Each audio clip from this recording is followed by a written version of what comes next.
Fala galerinha, beleza gente? E aí, tudo bem? Espero que tá todo mundo beleza aí, gente, nessa quarentena aí. Não sei se vocês, assim como eu, deu subir um pouquinho na balança, né? Coisa diferente aqui, mas vamos embora, vamos tocando a vida aí. Gente, dando sequência então no que nós vimos nas 2 semanas anteriores, dilatação dos sólidos. Lembramos então que dilatação dos sólidos nada mais é do que um fenômeno termométrico que nós nos avaliamos da temperatura, lembra, gente?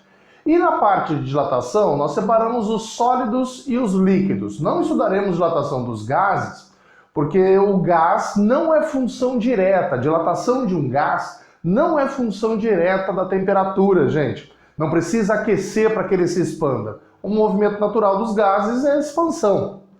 É por isso que nós não vamos estudar a dilatação dos gases.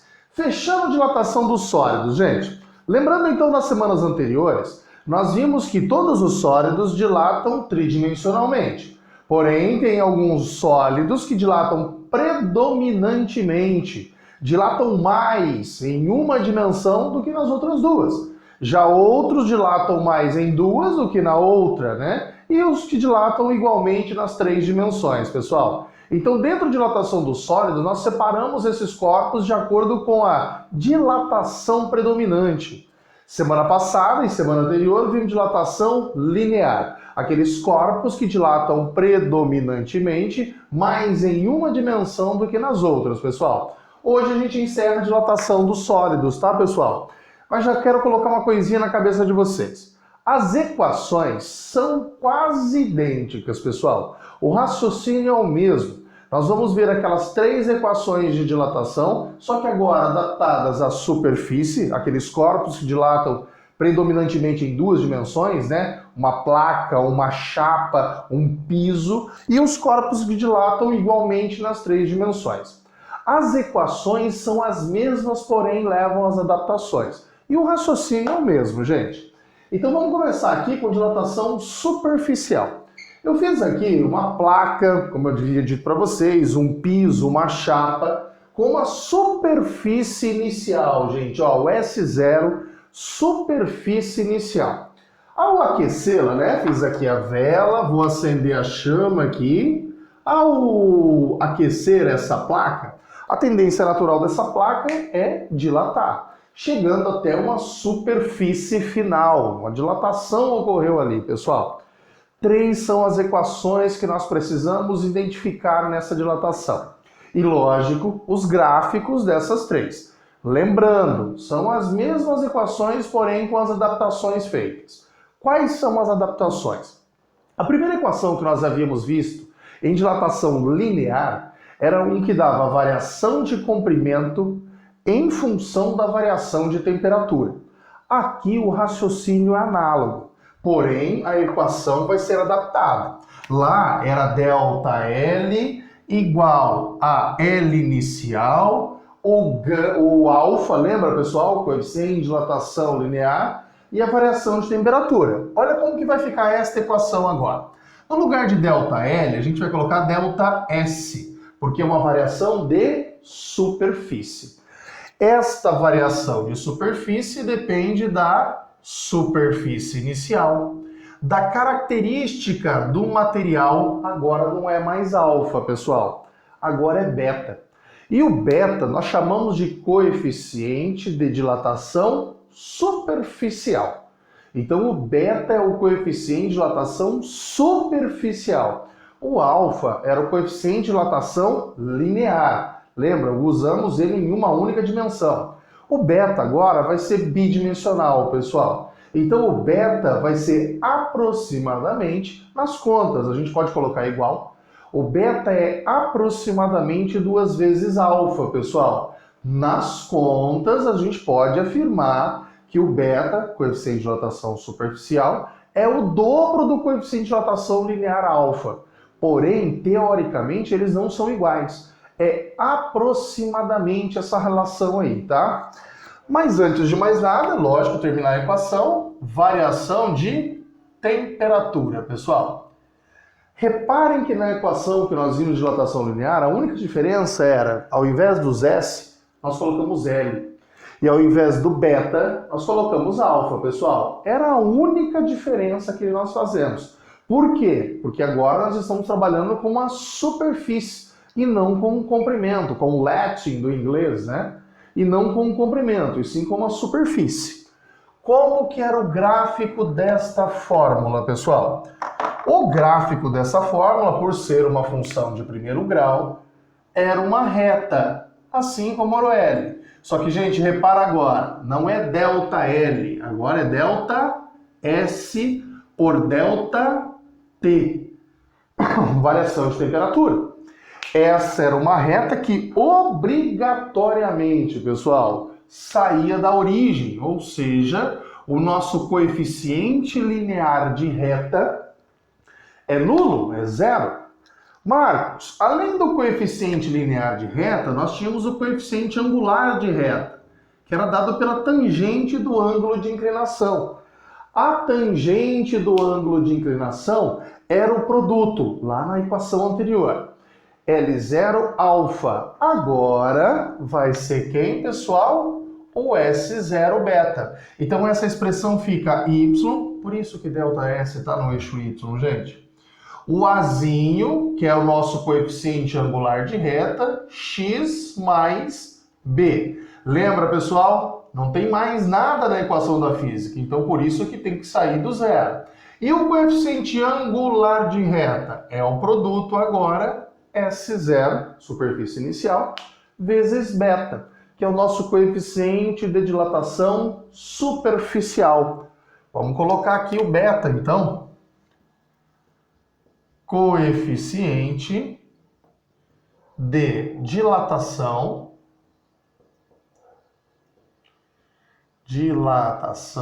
superficial. Superficial.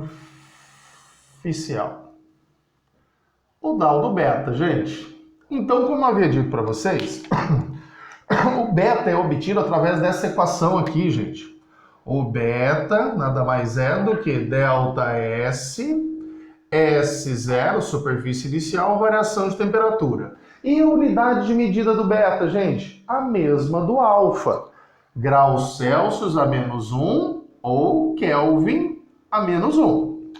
É importante ressaltar que, teoricamente, pessoal, o beta é aproximadamente 2 vezes alfa.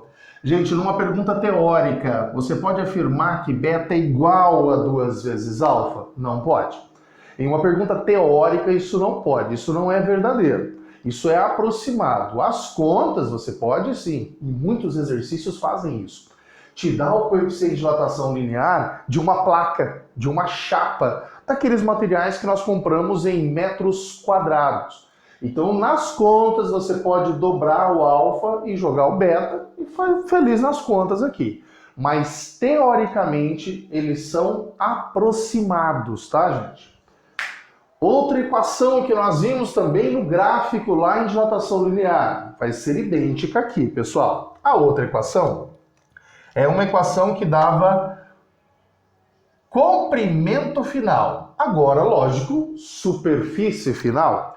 E esta equação era dada por S0, entre parênteses, né? 1 mais o beta ΔT. Esta equação, pessoal, me dá a superfície final, que era igual à superfície inicial. Dá uma olhada no caderno de vocês em relação à semana passada. Era L igual a L0, 1 mais alfa ΔT. Essa equação, quando nós fizemos o gráfico dela, pessoal, eu não havia colocado em evidências. Eu fiz o gráfico dela de uma forma mais branda, né? Mais facinho. Beta ΔT. São as mesmas equações, só que aqui em cima está colocado em evidências. O gráfico dessa. Repara que o gráfico dessa aqui já tem o coeficiente linear de reta, gente. Já tem uma superfície inicial. Para que você tenha uma superfície final, é lógico que você precisa ter uma superfície inicial. A de cima dava variação. Essa daqui te dá a superfície final. O gráfico dessa expressão é uma reta, uma função de primeiro grau, mas olha aqui, gente, S por ΔT. É uma reta, mas essa reta não sai mais da origem. Ela já sai de uma superfície inicial. Então, o gráfico de superfície final em função da temperatura é dado dessa forma. Terceira e última equação, lembrando, essas duas são as mesmas, tá, gente? Na verdade, é a mesma equação. A última função dava superfície em função da temperatura final. Era uma outra equação, um pouquinho mais chata, né, gente? Que dizia que a superfície final é igual à superfície inicial beta T, de temperatura final, mais superfície inicial 1 menos o nosso beta temperatura inicial. Gente, olha quem é o coeficiente linear de reta. É a mesma, praticamente, né? A mesma equação que nós vimos semana passada. Só que no lugar do S era L, no lugar do S0 era L0, no lugar do beta era alfa. Mas a equação é a mesma, então o gráfico vai ser o mesmo. Também vai ser uma função de primeiro grau, só que essa função de primeiro grau tem o coeficiente linear de reta, o Bzinho, né? Vamos dar uma caprichada aqui. Ó, agora é S em função de T. Vai dar uma reta cujo coeficiente linear é quem, gente? S0, 1 menos beta T0. A nossa reta cruza, intercepta o eixo Y já nesse binômio aqui, né, pessoal? O coeficiente, repara nas três equações, pessoal. O coeficiente angular de reta, o Azinho, é o mesmo nas três. S0 beta, aqui, pessoal, S0 beta e aqui S0 beta. O que muda nas três equações, ou seja, no gráfico, consequentemente, é o coeficiente linear de reta, gente. Então são essas equações, ou seja, praticamente as mesmas, vamos circundar aqui, né, pessoal? Que nós vimos em dilatação linear, aparecem em dilatação superficial. Ó, vou colocar essa aqui, tá? Para ficar mais bonitinho. E essa daqui. Cada uma dá uma coisa em função da outra. Essa te dá variação de superfície em função da variação de temperatura, olha o gráfico. Essa aqui te dá superfície final em função da variação de temperatura, olha o gráfico. Já essa aqui te dá superfície final em função da temperatura final, olha o gráfico, gente. Tranquilo? Vale a pena dizer, pessoal, aqui em dilatação bidimensional, gostaria que vocês colocassem essa observação. Perdão. Um corpo oco dilata igualmente a um corpo maciço. Um corpo oco dilata igualmente a um corpo maciço, gente. Como assim, Marcos? Se nós tivéssemos a dilatação, como o meu desenho aqui, tá, pessoal? Uma placa intacta, né, preenchida totalmente, aqueci, dilatou de maneira igual. Mas e se essa placa tivesse um orifício, pessoal? Um buraquinho no meio, tá? Tivesse um orifício. Ao aquecer a placa, o que ia acontecer com o orifício? Ele ia se fechar, ia manter do mesmo tamanho ou ele ia aumentar?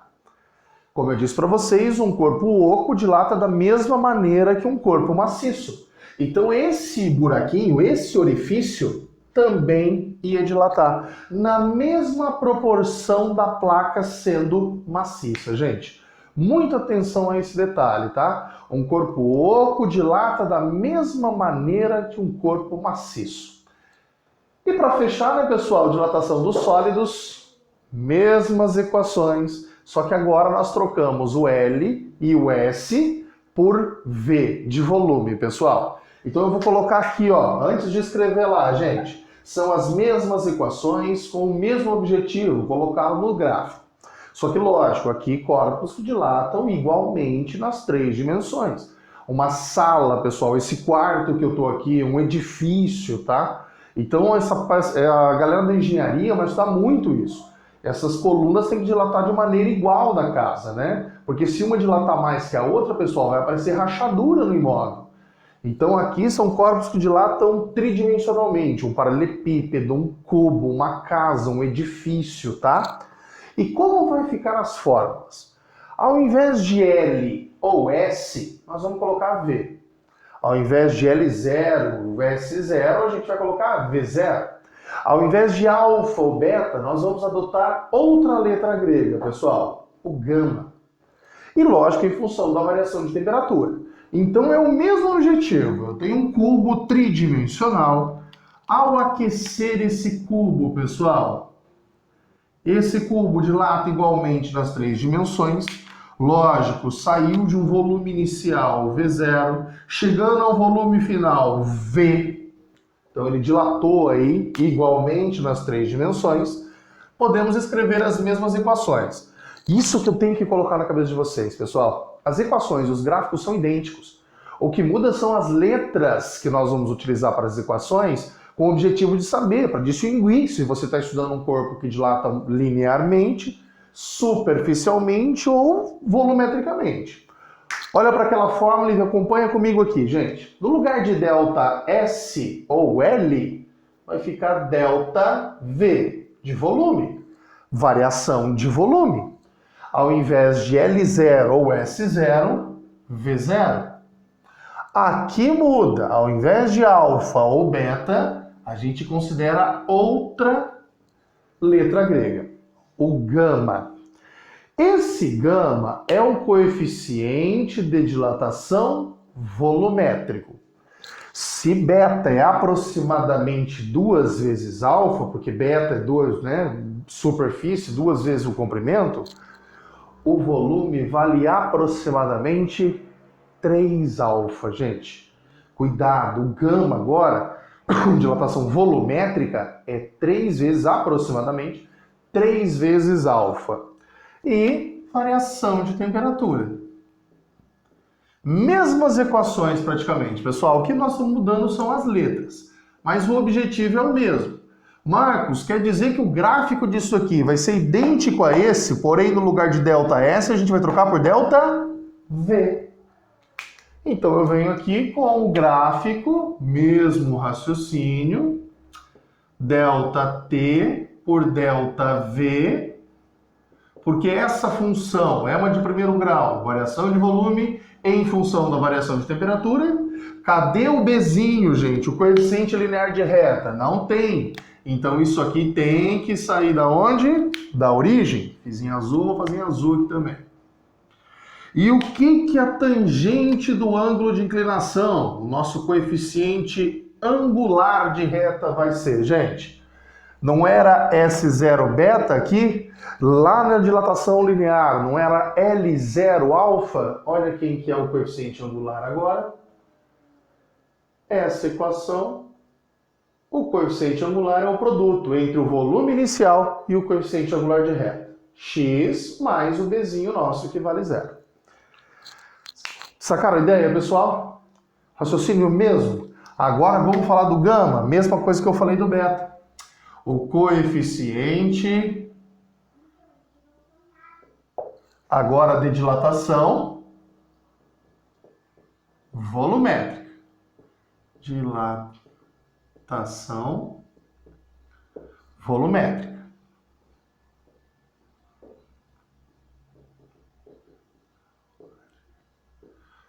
O coeficiente de dilatação volumétrico, o tal do gama, meu amor, é obtido através dessa equação, pessoal, onde o gama corresponde à variação de volume. Ó, o beta não era variação de superfície, aqui é variação de volume.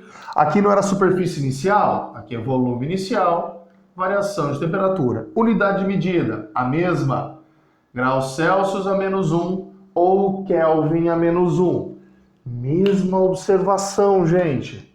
O gama, coeficiente de dilatação volumétrico, é aproximadamente 2 vezes alfa, gente.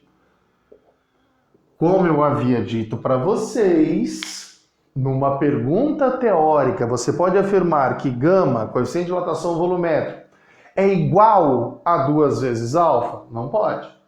Ele é aproximadamente. Nas contas, beleza, se o exercício te der o coeficiente de dilatação linear, você triplica ali, tá? Sempre que coloquei 2. Você triplica o nosso valor de alfa e você acha o gama. As outras duas equações, análogo a essas duas, tá? E os gráficos da mesma forma. Gente, ao invés de fazer duas trocando as letras, eu vou jogar só que eu coloquei no quadrado ali, ó. No lugar de S0, V. No lugar de S, né? V no lugar de S0, V0, 1 mais gama, variação de temperatura. O gráfico, então, disso aqui, pessoal, a gente tira da expressão de baixo, né? É uma reta, porém essa reta já não sai mais da origem. É V em função do ΔT. Olha como vai ficar o gráfico, muito parecido com esse. Na verdade, a gente só troca S por V, né? Aqui S0, V aqui, V0. Coeficiente linear é S0, aqui o coeficiente linear é V0. E a última das equações, pessoal, aqui dá essa aqui, hoje eu vou colocar aqui do lado, ó, no lugar de S, V, V0, gama T, mais V0, 1 menos gama T0, temperatura inicial. Como que fica o gráfico? Mesmo raciocínio que esse aqui, só que ao invés de S0 é V0, no lugar de beta é gama. E não sai da origem, né? Vamos colocar aqui, pessoal, ó, o gráfico dela, na verdade, V em função de T. Olha como que é o gráfico, também uma reta, não sai da origem, tá, gente? Não sai da origem. E o coeficiente linear de reta é esse termo aqui, né? Gente, e assim encerramos dilatação dos sólidos. Agora o nosso próximo assunto, dilatação dos líquidos, gente. Vou passar alguns exercícios referentes isso aqui para vocês da apostila, tá, gente? Eu vou deixar como descrição lá depois na aula de vocês. Gente, um forte abraço e até a próxima.